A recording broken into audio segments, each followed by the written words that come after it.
This might be the most famous limit in all of calculus, and most students don't know how to find it, at least not without L'Hopital's rule. We're looking at the limit as x approaches 0 of sine x over x. This is a very famous limit, and if you know L'Hopital's rule, of course you can just take the derivative of the top and the bottom, and you get that the limit is 1. But in calculus, we see this limit long before we see derivatives, much less L'Hopital's rule, so we should be able to evaluate it without L'Hopital's rule.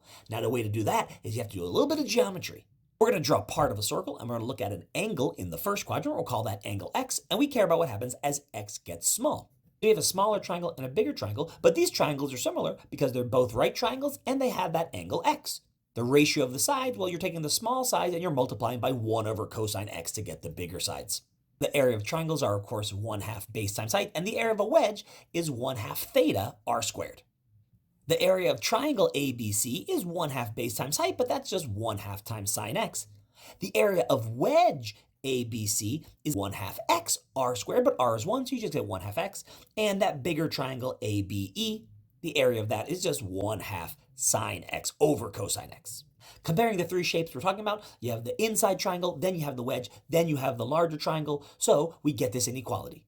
I multiplied everything by 2. Sine x is less than sine over cosine. Dividing this inequality through by sine, remember, if we're in the first quadrant, sine is positive, you're going to get 1 is less than x over sine x is less than 1 over cosine x. If you invert all of those values, the inequality changes directions, so you're left with cosine x is less than sine x over x is less than 1. Now we just take the limit as x approaches 0 and use the squeeze theorem. 1 is certainly going to 1. Cosine x is also approaching 1 as x gets small, so sine x over x has no choice but to go to 1 as well. So the limit as x approaches 0 of sine x over x is equal to 1, and that's how you do it geometrically. It's a very pretty proof. It's a very nice proof that predates L'Hopital's rule by only about a few thousand years.